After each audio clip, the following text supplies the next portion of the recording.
Hi everyone, my name is Travis Galloway, and today I'm going to talk to you about dealing with morality in Japan. I could come up with a lot of reasons why I chose Japan, but since I've been living in Japan, I could tell you why I love Japan, their culture and their people. I could tell you the people are very polite, friendly, they're kind, they're helpful. If you're lost at a train station, which happened to me before, they will actually come up to you and help you out. They will direct you. They not only direct you where to go, they will basically walk you there if you're lost, wherever you need to go. The people, the culture itself, you feel a lot safer when you're out of town mingling with the Japanese people. I've seen kids young as 10 years old just walking by themselves, going around. And I know in the Western countries, America, that's something that's uncommon. So I find that very interesting. So that kind of gives me a warmer fuzzy about Japan, living here in Japan.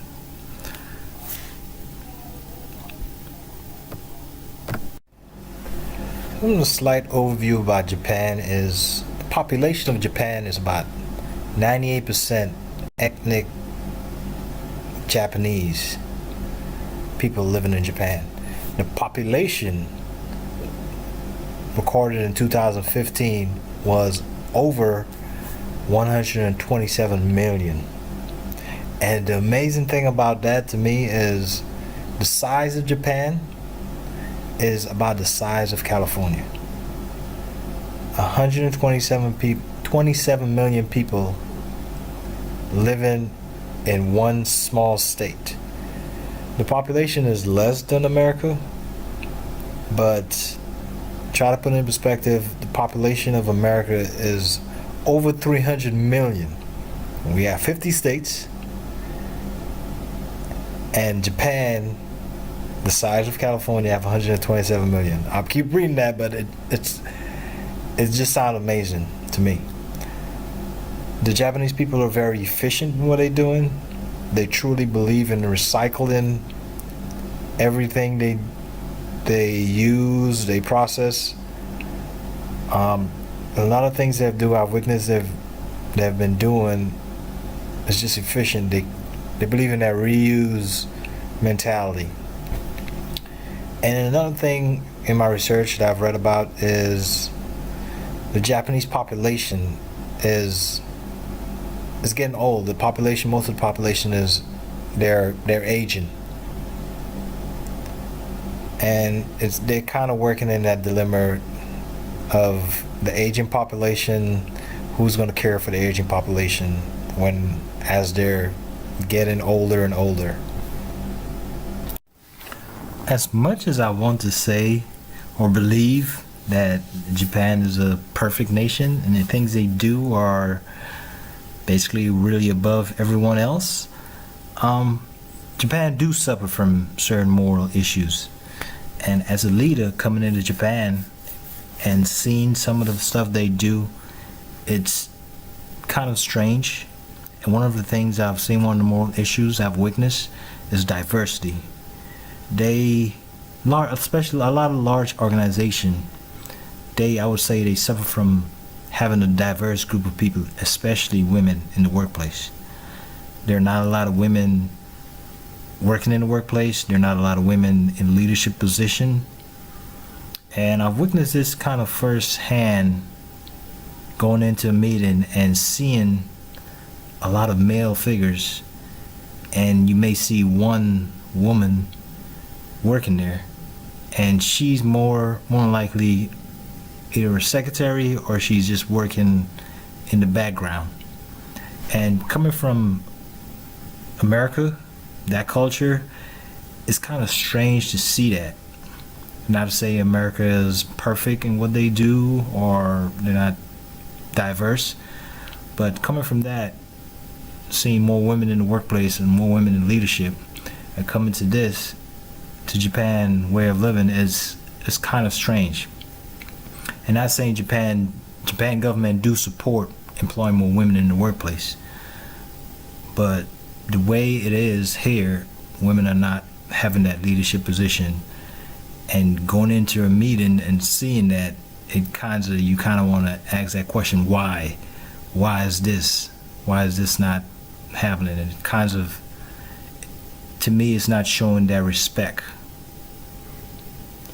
And another moral issue I've seen is the Japanese people, they don't usually speak up when there's an issue. So if we're in a meeting, the Japanese usually will hold back saying anything because they see it as a sign of disrespect. If somebody's saying something that's offensive or anything, or something that's kind of demeaning, they would kind of like sit back. They don't want to say, okay, I object to that. So it's hard to get information from people. Like, if you object to something, say that. And that's coming from the American style, American culture. And I see it as more of a moral issue because it affects a lot of people there, the shareholders, so to speak, the stakeholders, so to speak. And since I've been living here in Japan, I've been doing a lot of research on a lot of things about Japan, the culture, and there are a few resources I've been using. Some of the website I've listed here, and some of the training events, like the first one I have, attend Peace-Minded JAP training events for diversity, and that's kind of put me in the right direction to figure out like why there's a diversity issue and what can I do without offending anybody in the Japanese culture in terms of asking that question, why is diversity issue? And I've done a lot of research. I've tried to do a lot of research on diversity and why they're not including certain things in their way of thinking, their way of doing business. And I'm trying more to learn about the history and the everyday culture of Japan and some of the things they do and why they do it, so as to not offend them. And I'm trying to learn more about their laws too, and how that law will affect me in my decision making, my everyday decision making, working my way around. And learn the language. And I'm have to learn the Japanese language. Living in Japan or living in any foreign country, I think it's a requirement you learn something about their language. And that's one of the things I've been pushing, and I think that will help leadership coming into Japan. When it comes to relevant stakeholders and stakeholder interests, I would say the Japanese organization itself, the people in the organization itself, non-Japanese who are working for that company, Japanese themselves, their family, the whole team, the community that they work in, the shareholders, they're the one that pays the bill, they're the one. We have a responsibility, like in previous lecture, to make a profit for them. The clients, customers.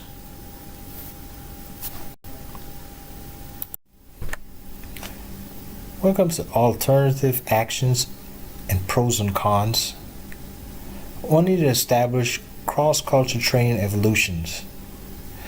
Cross-culture training evolution would help to raise awareness of certain differences in attitudes, culture, way of thinking, and that would help maintain that connection.